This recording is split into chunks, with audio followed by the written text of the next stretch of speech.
गुरुर्विष्णु गुरुर्देव महेश्वरा गुरुर साक्षात परब्रह्म तस्मै श्री गुरुवे नमः. At the same time, we all know that one does not become a guru by accident.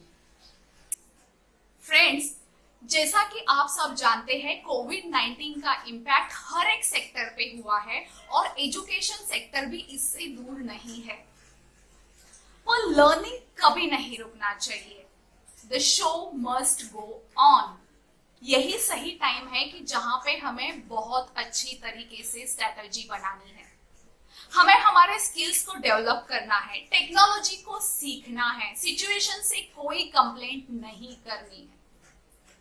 सारे क्वेश्चंस, सारे आर्गुमेंट्स साइड में रखने हैं क्योंकि ये साल भी उतना ही इम्पोर्टेंट है. कोविड-19 के इस सिचुएशन को मैं अगर स्टूडेंट के पॉइंट ऑफ व्यू से देखूं, बच्चे बाहर नहीं जा पा रहे हैं, ना फ्रेंड्स को मिल रहे हैं, उनके आजू बाजू में जितने भी फैमिली मेंबर्स हैं, बड़े लोग हैं, वो सारे टेंस्ड है, कंफ्यूज है.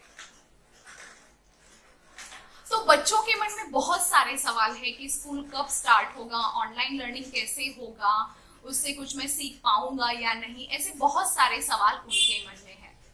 तो यहाँ पे बहुत बड़ा चैलेंज है बच्चों का जो मेंटल सिचुएशन है उसको बहुत ही स्टेबल रख के फिर उनको टीचिंग करना बहुत जरूरी है. अभी थोड़ा टीचर्स के पॉइंट ऑफ व्यू से भी देखते हैं. टीचर्स को नई टेक्नोलॉजी समझनी है, बच्चों को ऑनलाइन एजुकेशन कैसे देना है, क्या क्या प्लेटफॉर्म्स है, बच्चे अच्छे से स्टडी करेंगे क्या, सिलेबस कुछ कट होने वाला है और स्कूल कब फिर से स्टार्ट होने वाली है. ऐसे और बहुत सारे सवाल टीचर्स के मन में भी है.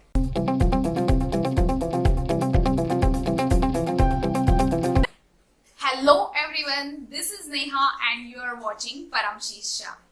मेरा ये वीडियो स्पेशली टीचर्स के लिए है जो अभी ऑनलाइन सेशन के लिए बहुत सारे चैलेंजेस फेस कर रहे हैं.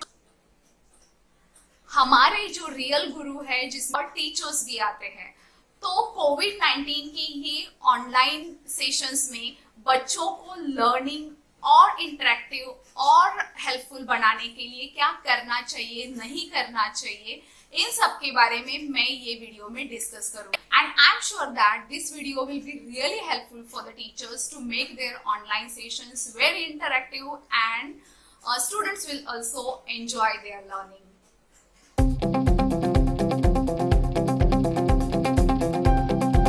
ऑनलाइन सेशंस का प्रिपरेशन करने से पहले टीचर्स ने खुद के लिए कुछ क्वेश्चनर बनाना बहुत जरूरी है.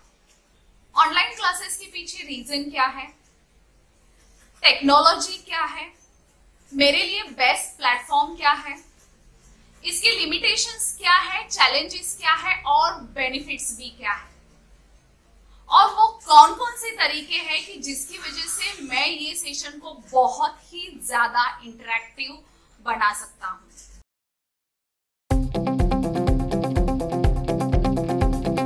Teachers, you can use any platform for online session.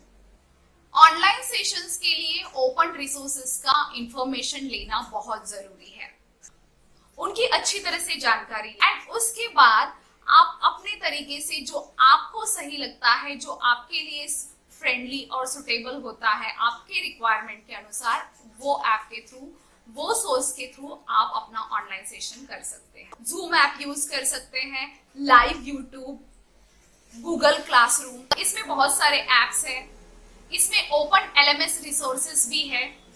और हाँ, उसके पहले ये बात जरूर ध्यान में रखें कि आपके जो स्टूडेंट्स हैं, व्हाट्सएप, यूट्यूब, जूम, ये सारे यूज करना उनको पता है, तो उसका बेनिफिट आप ले लीजिए.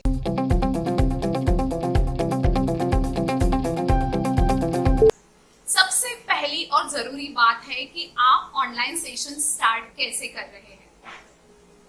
ऑनलाइन सेशन स्टार्ट करते वक्त आप बच्चों को कोई छोटा छोटा एक्सरसाइज दे सकते हैं, वो बहुत ही फनी हो और जिसकी वजह से बच्चे एंजॉय करें और एकदम एक्टिव हो सके. ऐसी छोटी छोटी एक्टिविटीज का आप एक लिस्ट बनाएं और अपना सेशन उससे ही स्टार्ट करें. फॉर एग्जाम्पल आप बच्चों को कभी डीप ब्रीथिंग बता सकते हैं, कभी बच्चों को क्लैपिंग बता सकते हैं कि जिसकी वजह से बच्चे रिफ्रेश हो जाते हैं और सेशन एंजॉय करते हैं। बच्चे वैसे भी आज घर में बैठ के बोर हो रहे हैं। ऑनलाइन सेशन को और ज्यादा इंटरेस्टिंग बनाने के लिए टीचर्स व्हाट्सएप ग्रुप तो बना ही सकते हैं, पर उसमें कुछ स्टूडेंट को वो अपना वॉलेंटियर भी बना सकते हैं, जिससे बच्चों में इंटरेक्शन बढ़ेगा, एंगेजमेंट एक्टिविटीज बढ़ेगी और लर्निंग भी बहुत अच्छा होगा।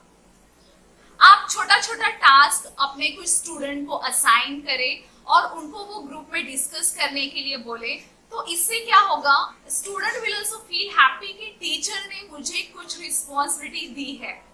इससे बच्चे भी खुश हो जाएंगे, सारा ग्रुप भी एक्टिव रहेगा, वो लर्निंग भी एंजॉय करेंगे एंड द मोस्ट इम्पॉर्टेंट कि टीचर्स आपका वर्कलोड भी थोड़ा कम हो जाएगा।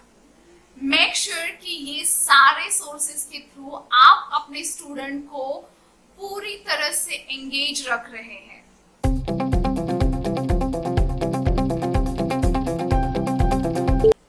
बहुत सारे पेरेंट्स इसके लिए कंप्लेंट भी करते हैं कि बच्चे ऑनलाइन सेशन नहीं एंजॉय करते हैं, एट द सेम टाइम उनका यूट्यूब चलता है, गेम्स चलते हैं या बच्चे डिस्ट्रैक्ट होते रहते हैं।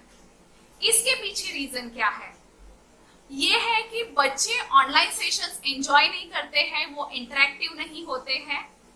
तो इसको समझने के लिए बच्चों के पास से फीडबैक लेना बहुत जरूरी है, बिकॉज टीचर्स लोग तो इतना एफर्ट्स दे रहे हैं, बच्चे भी अपना टाइम दे रहे हैं और मोबाइल के सामने या लैपटॉप पे ऑनलाइन सेशन चल रहा है, बट एक्चुअली वो फ्रूटफुल हो रहा है कि नहीं, वो जानना बहुत जरूरी है और उसके लिए feedback is a very important part. अभी ये फीडबैक आप अलग अलग तरीके से भी ले सकते हैं। This feedback will be really helpful you to improve your online teaching skills.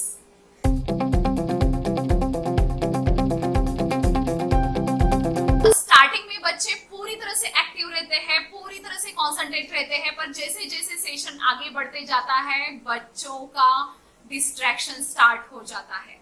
इसके अलावा आप अपना सेशन और ज्यादा इंटरेक्टिव कराने के लिए और ज्यादा बेहतरीन बनाने के लिए उसमें आप एक्स्ट्रा एक्टिविटीज भी ऐड कर सकती है कि जो करंट सिचुएशन से रिलेट है। फॉर एग्जाम्पल बच्चों को पूछे कि वो उनको कोविड-19 में हाइजीन हैबिट्स वो कौन से फॉलो कर रहे हैं, उनको एप्रिशिएट करें। सो इसके लिए बीच बीच में आपको कुछ पॉजिटिव नोट्स, कुछ मोटिवेशनल स्टोरीज देनी है।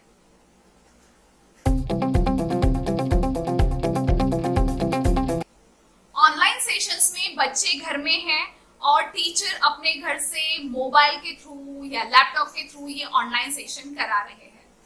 फिजिकल अटेंडेंस बहुत मैटर करता है, बट ऑनलाइन में ये लिमिटेशंस आता है कि टीचर्स बच्चों के सामने नहीं रहते हैं, तो बच्चों के साथ वो इंटरेक्शन कैसे करें? आई कॉन्टैक्ट्स बहुत बार मिसिंग हो जाते हैं, बॉडी लैंग्वेज रीड करना डिफिकल्ट हो जाता है, या बच्चे अगर डिस्ट्रैक्ट भी हो रहे हैं तो वो भी समझ में नहीं आता है।